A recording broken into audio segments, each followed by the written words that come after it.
Bom, gente, admirável design novo, uma visão retrofuturista no design de produtos digitais. Alguém sabe de onde vem essa referência? Admirável design novo? Queria pitch, as pessoas falam pitch, mais alguém? Admirável novo.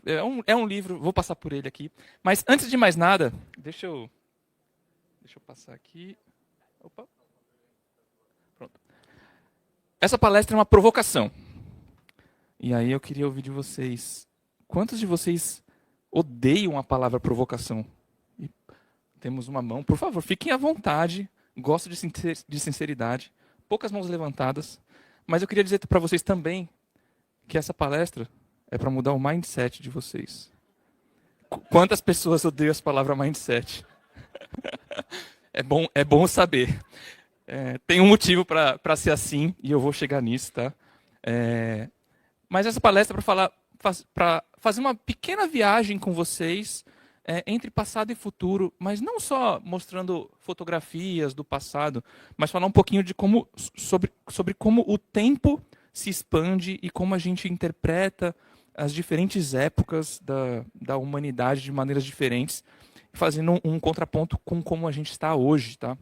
E para começar, meu nome é Felipe Carriço, eu sou Product Designer especialista, hoje Open to Work.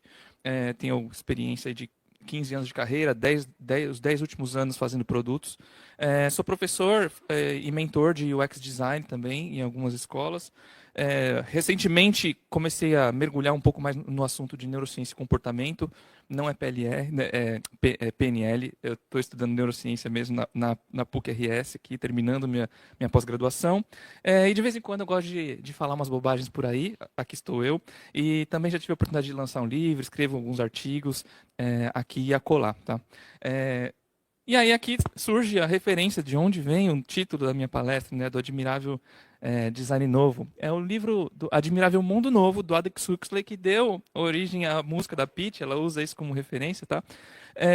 Para retratar um pouco do que é retrofuturismo, que é basicamente uma visão do futuro pela ótica do passado. Como as pessoas do passado enxergavam o futuro. Então, esse livro ele fala um pouco sobre isso, ele mostra um futuro distópico, escrito aí há muitos anos atrás, onde os seres humanos eram basicamente feitos em laboratório, aí tem toda uma questão sobre uso de drogas, enfim, é um assunto, é um livro muito interessante, eu recomendo. E talvez uma outra referência que fica mais próximo para alguns aqui é os Jetsons. Os Jetsons é um desenho retrofuturista, onde no passado a Hanna-Barbera desenhou aí como é que eles viam o futuro, carros voadores, robôs domésticos e por aí vai. E design, que é a segunda parte do título da palestra, é tentar resolver problemas complexos e mitigar riscos. Acho que essa é a definição mais enxuta de design que eu consegui encontrar. Estou retratando aqui com esse espremedor de suco, né, o Juice Salif, que é um vencedor aí de prêmios de design, que curiosamente a principal função dele não é fazer suco, mas é iniciar conversas. É um espremedor super disfuncional, na verdade, mas ele cumpre uma outra função. Então o problema que ele está resolvendo não é fazer suco, é literalmente ser uma peça de admiração e iniciar conversas. E para começar nosso papo, eu queria falar um pouco sobre essas escalas temporais. E para isso eu quero falar sobre a evolução humana. O amigo que falou sobre DataVis não está aqui, então eu posso usar gráficos que eu mesmo acho ruins para falar. Mas essa é uma fotografia bem interessante para mostrar um pouco sobre a árvore da evolução dos primatas, né? Até chegar lá em cima, onde está o homem, que seríamos nós hoje, o Homo sapiens. Essa escala tem 50 milhões de anos, desde dos primeiros mamíferos que comiam insetos até chegar no homem. E 25 milhões de anos é o tempo que a gente se separa da última espécie humana até a gente virar Homo sapiens, sabe? Que somos nós hoje aqui. Tá? E de lá para cá a gente não mudou quase nada do ponto de vista cognitivo. Para a gente, a selva de pedra ainda é a floresta, os riscos ainda nos afetam. Então, a gente mudou fisiologicamente pouco, apesar de culturalmente a gente evoluir bastante, né? A gente tem evoluído, mas as nossas engrenagens elas continuam basicamente as mesmas. Ou seja, lento pra caramba, para não usar um palavrão. Esse tempo, ele, ele levou muito tempo para a gente chegar aqui sem mudanças muito que se destaquem. Tá? Quando eu falo de outra escala, que seria da evolução tecnológica, eu trago um exemplo aqui, que é a Apollo 11, o primeiro dispositivo que chegou ali na Lua. Ele tinha 4 megas de memória. Isso em 1969. Apenas 4 megas de memória. 30 anos depois, a capacidade desse dispositivo que chegou na Lua estava no nosso bolso, ali no iPod. E 5 anos depois, essa tecnologia de música se desmaterializa, basicamente. E como eu sei que tem gente que não gosta do Spotify, mas está aqui, basicamente todo mundo tem hoje dispositivos que não tem mais uma função única, né? Tem o nosso celular no nosso bolso, para ouvir música aí sem preocupações de carregar discos, enfim. E para mostrar isso aqui, existe uma escala chamada a lei de Moore, que ela fala que a cada 2 anos os transistores eles dobram, o número de transistores dobram dobram de quantidade e diminuem de tamanho, tá? E aí aqui tem essa escala e eu marquei ali mais ou menos na escala onde está o iPod, desde aqui da Apollo 11 até o iPod. E a escala não termina, tá? Aí essa escala vai só até 2020. Hoje em dia essa lei de Moore ela já está sendo até rediscutida. Estão pensando em será que ela continua válida? Mas a verdade é que assim ela não só continua válida, como alguns dizem que ela até na verdade multiplicou aí ainda mais, é ainda mais exponencial. E apesar de ser uma linha reta, de 2 em 2, dobra, então ela acaba sendo exponencial mesmo sendo uma linha reta. E para falar sobre curvas exponenciais, eu trouxe esse cara aqui. Quem de vocês conhece ele? É o Ray. Na verdade, é o Ray Kurzweil, ao lado do Stevie Wonder. Ray Kurzweil ele é um inventor muito famoso, futurista aí. E ele está ao lado do Stevie Wonder porque o Ray Kurzweil foi o inventor do teclado sintetizador, se eu não me engano. E eles tinham uma parceria na época. Mas o Ray Kurzweil ele fez 147 previsões ao longo da carreira dele aí, com 86% de acerto. Ele previu a internet, gente, numa época em que a internet não existia. Ele previu o final da guerra, ele previu quando o ser humano ia vencer da máquina no xadrez. Aliás, quando a máquina ia vencer do ser humano no xadrez. Então ele é um cara muito respeitado. Hoje ele trabalha para o Google, tá? E eu trouxe ele aqui porque nessas previsões ele não só falou sobre a evolução, a evolução ali das máquinas, mas ele também falou da capacidade computacional. Então, nesse gráfico aqui, que também é exponencial, vocês podem ver, ele vem falando assim a evolução, e depois ele chega ali e faz as previsões deles sobre a capacidade computacional.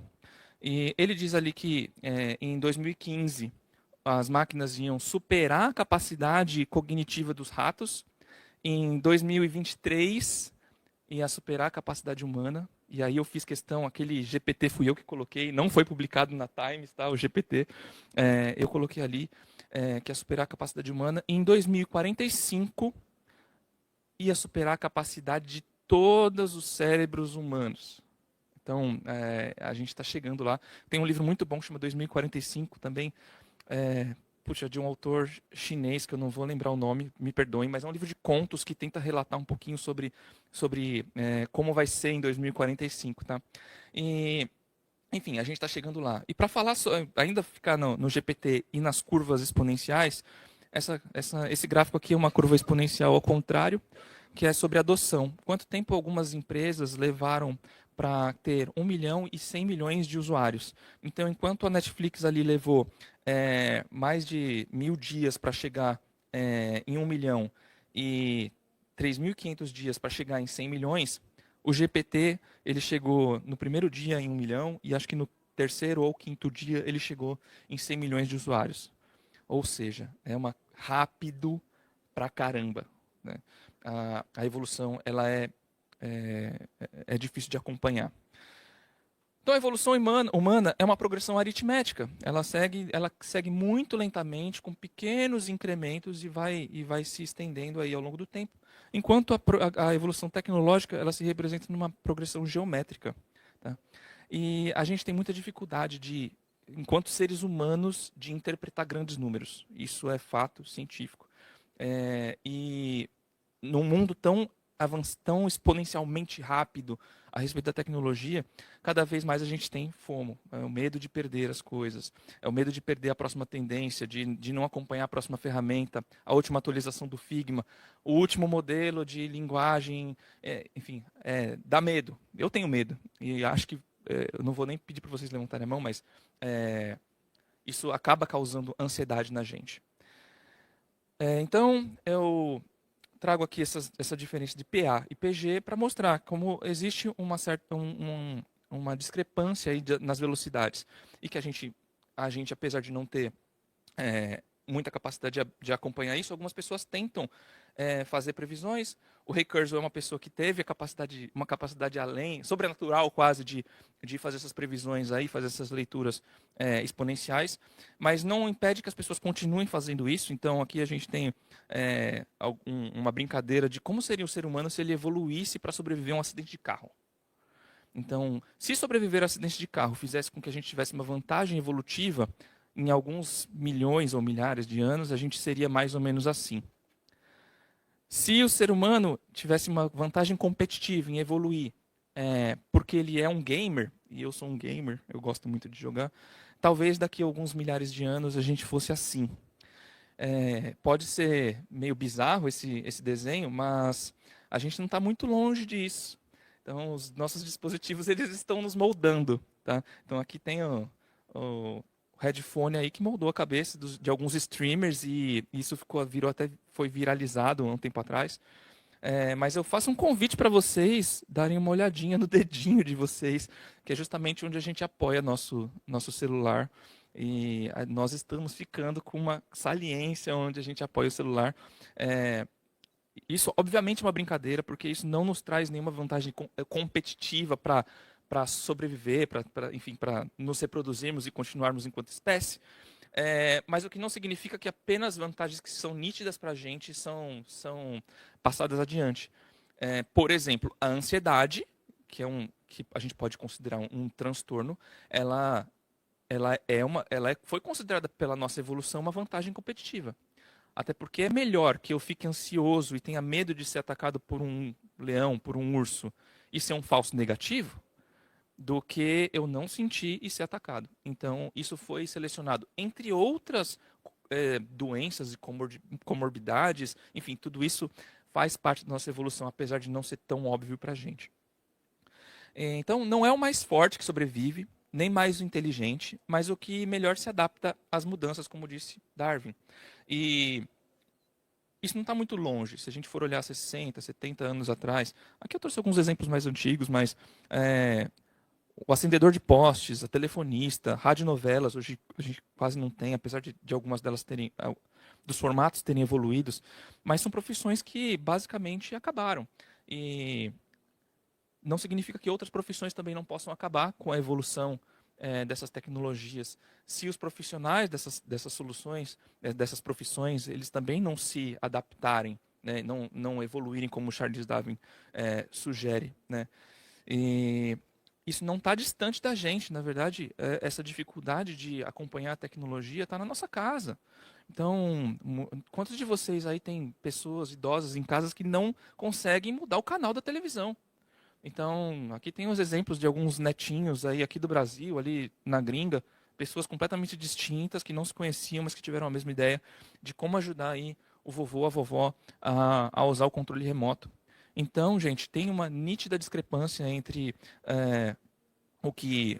entre a velocidade com que a tecnologia evolui e como nós evoluímos. E a moral dessa história é que, enfim, a gente tem essa discrepância, como eu adiantei, e para falar sobre essa discrepância, na verdade, agora eu quero fazer um amarrado aqui, que voltando para falar sobre o livro do Aldous Huxley e até dos Jetsons, se a gente for pegar os Jetsons, por exemplo, apesar de ser uma visão uma visão do futuro pela ótica do passado, se a gente for olhar do que se trata o desenho, não é sobre robôs, não é sobre esteiras, não é sobre carros voadores, mas é sobre um pai de família que chega cansado em casa.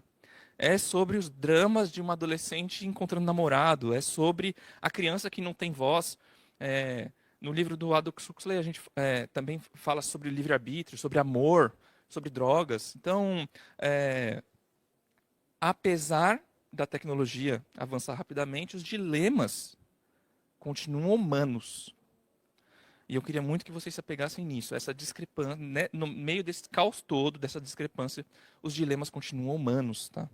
E com isso, fica até difícil depois de palestras tão interessantes no primeiro dia aí, ontem também, de trazer algo novo para vocês. Eu acredito que essa mensagem está ficando cada vez mais clara para a gente. Será que nós, enquanto nós designers, ou pessoas que não são designers, a gente tem muitos aqui, né? Eu vi as mãos levantadas. Será que a gente está fazendo produto e estudando suficientemente sobre o que nos torna humanos? A gente está estudando suficiente história? A gente está estudando suficiente filosofia, antropologia, psicologia, neurociência? Ou será que a gente está só preocupado com a nova atualização do Figma? Ou no último framework? Ou na nova maneira de medir OKRs? Né? E eu apresento e faço essa pergunta até para melhorar a articulação de design de vocês, a articulação das decisões de design que vocês, nas empresas de vocês tomam. Esse livro é interessantíssimo, ele fala um pouco sobre isso, mas ele não toca nesse assunto. Tipo, eu posso usar um framework para justificar meu trabalho, mas eu também posso usar o contexto histórico de um determinado grupo, grupo familiar, de um determinado contexto histórico de pessoas pretas, de pessoas, sei lá, pessoas trans. A gente pode usar esse conhecimento na antropologia, na história, na psicologia, na neurociência, para também justificar nossas decisões de design.